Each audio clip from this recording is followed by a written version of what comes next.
بسم اللہ الرحمن الرحیم۔ تمام سامعین کو حسنین خان کا خلوص برا سلام۔ میں ہوں حسنین خان اور آپ دیکھ رہے ہیں 14 ستارے یوٹیوب چینل۔ یہ کہانی ایک شخص کی زبان میں۔ اس کو پیسوں کی ضرورت تھی اور مجھے اس کے جسم کی۔ میرے اندر کا شیطان پوری طرح جاگ چکا تھا۔ جب میں کمرے میں اس کے پیچھے داخل ہوا، کیا غضب کی نئی چیز ہیرا منڈی میں آئی تھی۔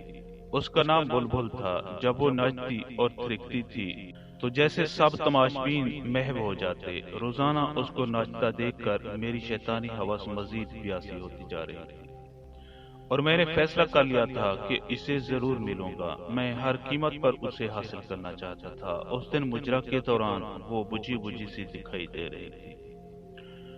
اس کے ناچ میں وہ روانی بھی نہیں تھی، لیکن مجھے اس سے ملنا تھا، بات کرنی تھی اور معاملات طے کرنے تھے۔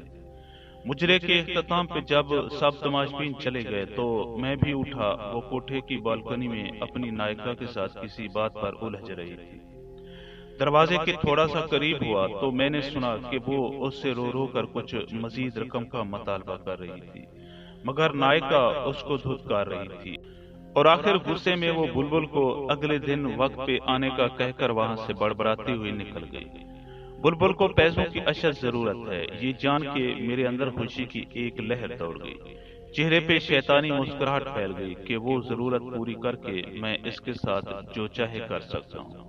میں اس کی جانب بڑھا۔ اس کا چہرہ دوسری طرف تھا اور وہ برقع پہن رہی تھی۔ پاس جا کر جب میں نے اسے پکارا تو وہ میری طرف مڑی۔ اس کا چہرہ آنسوؤں سے تر اور برف کی مانند ایسے سفید تھا جیسے کسی نے اس کا سارا خون نکال لیا ہو۔ اس کی یہ حالت دیکھ کر میں چکرا سا گیا اور اس سے پوچھا کہ کیا ہوا، وہ ایسے کیوں رو رہی ہے۔ میری طرف دیکھتے ہوئے وہ چند لمحے خاموش رہی اور میرے دوبارہ پوچھنے پر گھٹی گھٹی آواز میں بولی کہ ماں مر گئی۔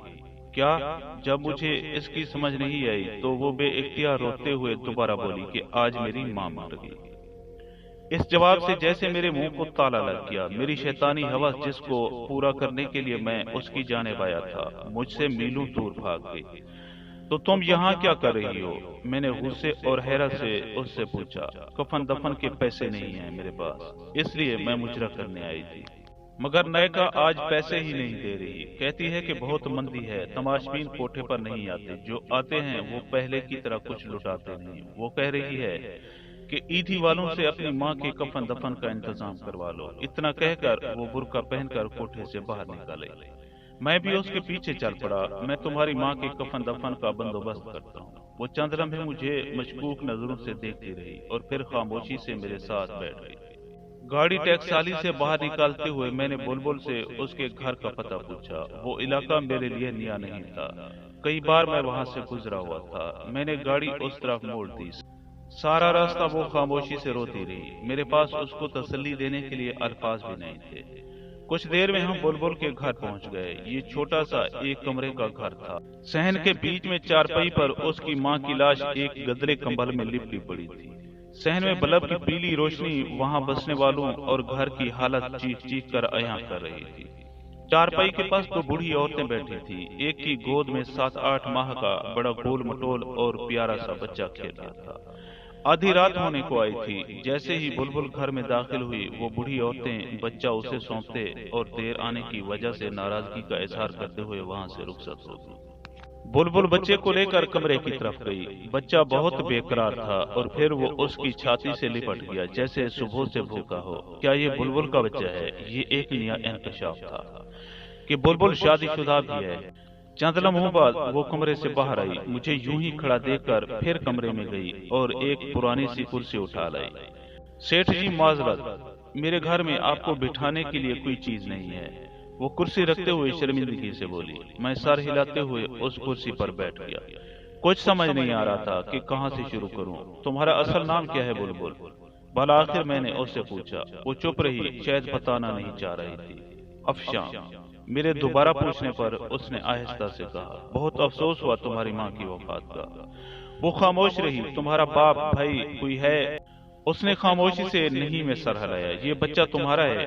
اس نے پھر خاموشی سے ہاں میں سر ہلایا۔ تمہارا شوہر کہاں ہے؟ چند لمحوں بعد وہ بولی کہ چھوڑ گیا۔ تم ہیرا منڈی کیسے گئی؟ تم مجھے ناچنے گانے والی تو نہیں لگتی۔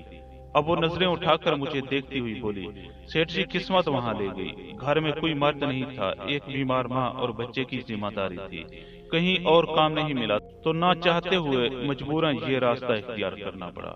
کچھ عرصے تک نائکا نے ناچ گانا سکھایا اور پھر دھندے پر بٹھا دیا۔ وہ مجھے مجرا کرنے کے روزانہ 200 روپے دیتی ہے اور ساتھ میں تماش بینوں کا بچہ کچا کھانا جو میں گھر لا کے اپنی ماں کو کھلاتی ہوں اور خود بھی کھاتی ہوں۔ برقعے میں آتی جاتی ہوں جس سے محلے میں کسی کو پتہ نہیں چلتا اور ایک بھرم قائم ہے۔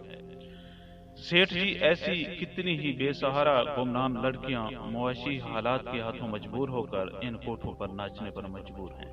آپ لوگوں کو کیا پتا وہ کتنی مجبور ہو کر یہ قدم اٹھاتی ہیں۔ کوئی لڑکی اپنی خوشی سے یوں سب کے سامنے اپنا جسم اپنی عزت نیلام نہیں کرتی۔ جو لڑکیاں ایک بار اس دلدل میں گر پڑتی ہیں پھر وہ دھنستی ہی چلی جاتی ہیں اور پھر اس میں ہمیشہ کے لیے ڈوب جاتی ہیں۔ یہ سب کچھ بتاتے ہوئے افشاں کے لہجے میں بے بسی اور بے چارگی تھی، جیسے وہ کسی ناکرتا گناہوں کی سزا کاٹ رہی ہو۔ پھر اپنے پرس سے چند نوٹ نکالے اور اس کے ہاتھ میں تھماتے ہوئے بولا کہ کل اپنی ماں کی تدفین کرا لینا اور بچے کے لیے کچھ خوراک اور گھر کے لیے راشن پانی لے لینا۔ وہ اتنے سارے نوٹ ایک ساتھ دیکھ کر حیران ہو گئی۔ کیا ہوا؟ میں نے اس کو یوں چپ دیکھتے ہوئے پوچھا۔ سیٹھ جی مجھے ان روپوں کے بدلے کیا کرنا ہوگا؟ وہ ڈرتے ڈرتے پوچھ رہی تھی۔ شاید یہ سوچ رہی تھی کہ ان روپوں کے بدلے سیٹھ پتہ نہیں کہ کب تک اس کا جسم نوچے گا، کب تک اس کو سیٹھ کی رکھیل بن کے رہنا پڑے گا۔ اس کی بات سن کر مجھے اپنے آپ سے اتنی نفرت ہوئی کہ میں خواہش کرنے لگا کہ زمین پھٹ جائے اور میں اس میں سما جاؤں۔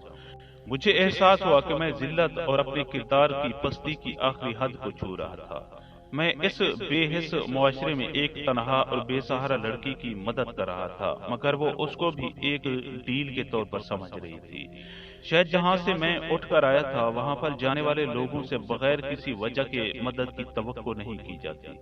میں نے لرزتی آواز میں جواب دیا، تمہیں کچھ نہیں کرنا پڑے گا اور تم اب کوٹھے پر مجرا کرنے نہیں جاؤ گی، اپنے گھر میں رہو گی، ہر مہینے تمہیں منی آرڈر مل جایا کرے گا۔ تم نے کرنا بس یہ ہے کہ یہ جو بچہ تمہاری گود میں ہے اس کو تربیت ایسے کرو کہ یہ ایک دن بڑا ہو کر تمہارا سہارا بن سکے۔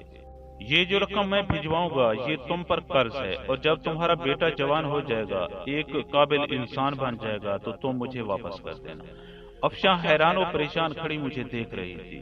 اس انسان کو جس کے سامنے ابھی وہ ناچ کر آئی تھی وہ اس سے ایسی باتیں کر رہا تھا، پھر وہ بے آواز رو پڑی۔ مجھ سے وہاں رکا نہیں گیا۔ میں نے افشاں کے گھر کا پتہ لیا اور اس کو اپنا کیا وعدہ یاد دلا کر وہاں سے رخصت ہو گیا۔ سارے راستے میں یہی سوچتا رہا، مجھے تم سے کچھ نہیں چاہیے، مجھے تم سے کچھ نہیں چاہیے۔ افشاں جو تم نے مجھے دیا ہے میں اس کا احسان ساری عمر نہیں اتار پاؤں گا۔ تم نے مجھ میں دفن اس انسانیت کو جگا دیا جو میں دولت اور شیطانی ہوس کے نیچے دبا کر مار چکا تھا۔ تم نے مجھے پھر سے انسان بنایا۔ افشاں، اس واقعے کے بعد میں ان تمام برے کاموں سے توبہ کر کے اس کی بارگاہ میں گناہوں کا بوجھ لیے حاضر ہوا۔ ہر روز اس کے سامنے اپنے گناہوں کا اعتراف کرتا، اس سے معافی کی درخواست کرتا۔ میں باقاعدگی سے ہر ماہ افشاں کو منی آرڈر بھجواتا رہا۔ کئی دفعہ دل کیا کہ میں اس مسیحا کو مل کر آؤں جس کی وجہ سے مجھے ان تمام گناہوں اور بدکاریوں سے نجات ملی، مگر ہر دفعہ ایک شرمندگی آڑے آتی رہی کہ کبھی میں اپنی شیطانی ہوس کے لیے اس کا پیاسا تھا اور پھر وقت گزرتا چلا گیا۔ دن مہینوں میں بدلنے لگے اور مہینے سالوں میں تبدیل ہوتے گئے، مگر میں افشاں کو بھولا نہیں تھا۔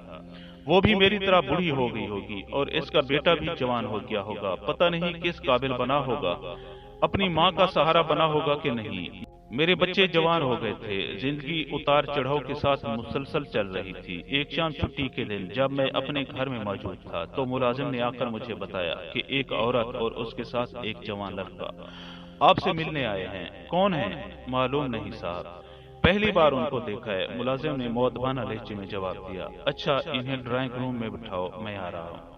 کون ہو سکتا ہے؟ یہی سوچتے ہوئے میں ڈرائنگ روم کی طرف بڑھا۔ ایک عورت پر نور چہرے کے ساتھ سفید بڑی چادر میں خود کو چھپائے ہوئے ہاتھ میں ایک پرانی سی ڈائری لیے کھڑی تھی اور اس کے ساتھ اچھے کپڑوں میں ملبوس ایک بڑا ہینڈسم نوجوان کھڑا تھا۔ اس لڑکے کو میں جانتا تھا، وہ ہمارے علاقے کا نیا ڈی ایس پی احمد تھا۔